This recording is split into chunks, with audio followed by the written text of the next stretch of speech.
can't drink, so a lot of places don't want me there. And some of the places that do want or tolerate me got weird rules a lot of the time. Like this one place that I tried to go when I was 16, they said I had to bring 10 friends over 21. I was like, I can't do that. I don't have 10 friends. Especially not 10 adult friends. I'm not trying to send people to jail. So I asked the guy in charge, I was like, hey man, do I have to do that? He said, yeah. It's like, I guess I gotta join a gang to do stand-up now.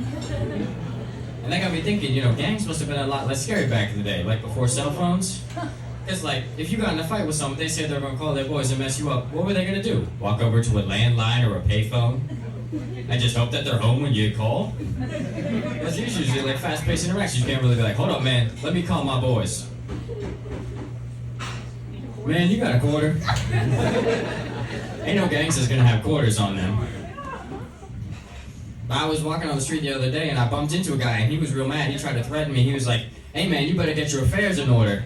I was like, that's a very polite way to threaten someone. Because it's like you're saying, I'm gonna kill you, but first you better get your life together.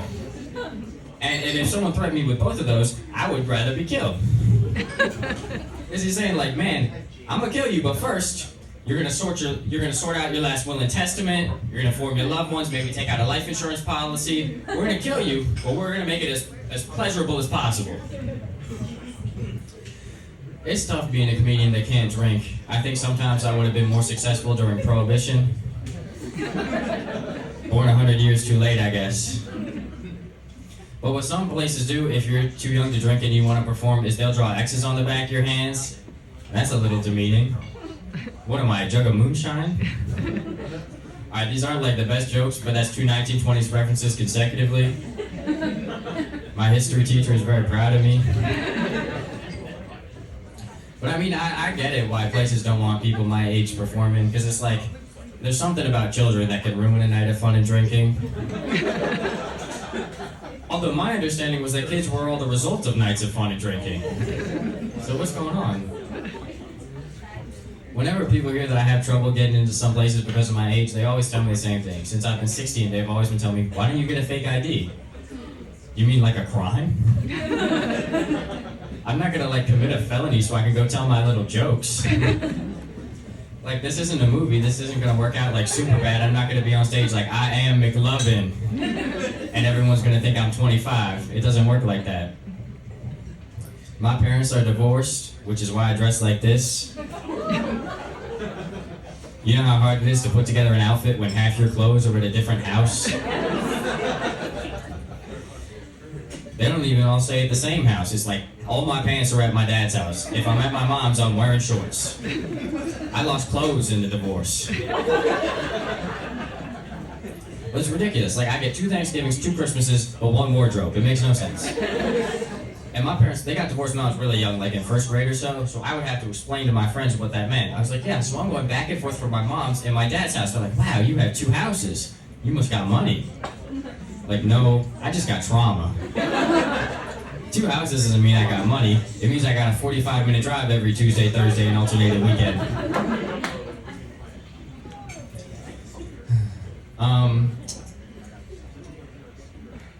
I'm in my senior year of high school, and it's rough, man. Like, I'm getting so tired of it, I'm starting to feel like a senior citizen. Like, I'm tired. I'm going to bed at like 9:30 every night. I have like back pain now. I'm really tired of young people. It's bad, but like, my dad and stepmom, they both teach, so it's weird for me to see that a lot of stand-up comedians are like parents and teachers. So I'm like, I'm a kid, these are my natural enemies. And now you guys have the same hobbies as me?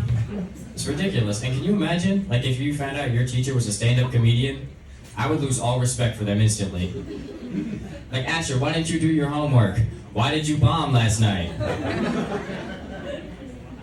But I'm 18 and I'm in high school, which is weird because like legally I'm an adult. I could vote in some places. I could own like a firearm, but my parents still have to sign my permission slips. I don't know, man. Firearm rules are weird. You go down south and they got them on billboards, everyone has them, but that's just because southern people are so fat they can't run away from threats. I mean, I'm a Southern 10, which just means that at 18 years old, I weigh as much as the average 10-year-old does in Mississippi. I'm sorry, anyone here from Mississippi? Alright, that's the right number of people. But like I told that joke once, and there was a bunch of people who were from Mississippi, and I was like, shoot, am I gonna have to like apologize? And I took a look, and I was like, they're kind of just proving my point. They're not gonna like chase me down from all the way over there. That's what I'm saying. It's like, I don't know, I don't like guns, but I do like the military. I think it's a great system. We take everyone I don't want to be around and we send them away. It's like right after high school, everyone who can't get a job, isn't going to college, and is willing to kill someone, bye-bye. It's really scary telling that joke this close to DC, man. They're gonna get me. You ever notice how they only consider some professions to be practices, and it's only the ones that you feel like they should have mastered by now? Like law and medicine are both practices, but if you went to a trial or you had surgery and your doctor or your lawyer told you this one's just for practice, that would be not very reassuring. I've realized that being in church is a lot like being in court, you know, like you sit in these little pews, there's this old person with robes and they're the ones telling you what to do, they're in charge. There's a lot of standing up and sitting down, you know, it's all rise, please be seated. You know, and the overarching theme of both church and like trials is like, you've done something wrong. You guys ever see couples post like on Instagram with the captions LOML? Because I'm always like, what the heck is a LOML? Oh right, it means love of my life. No, they're not. If they were the love of your life, you would have spelled out those extra 8 letters. I have a job, I work at a bowling alley, and it's a good job, I like it, I've learned a lot. Like I've learned that some people need to be a little less concerned with their 10-step skincare routine, and a little more concerned with whatever's going on with their feet. Because if you hand me your shoes and I spray them, and they start sizzling,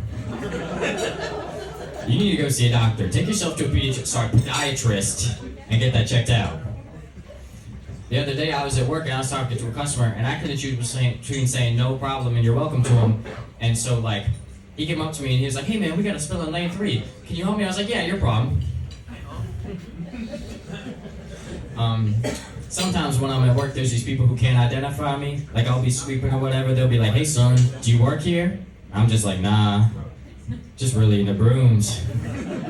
Public sanitation is just a passion of mine. Alright, thank you guys so much. I'm Asher, and it's a school night. It's past my bedtime. Have a good one.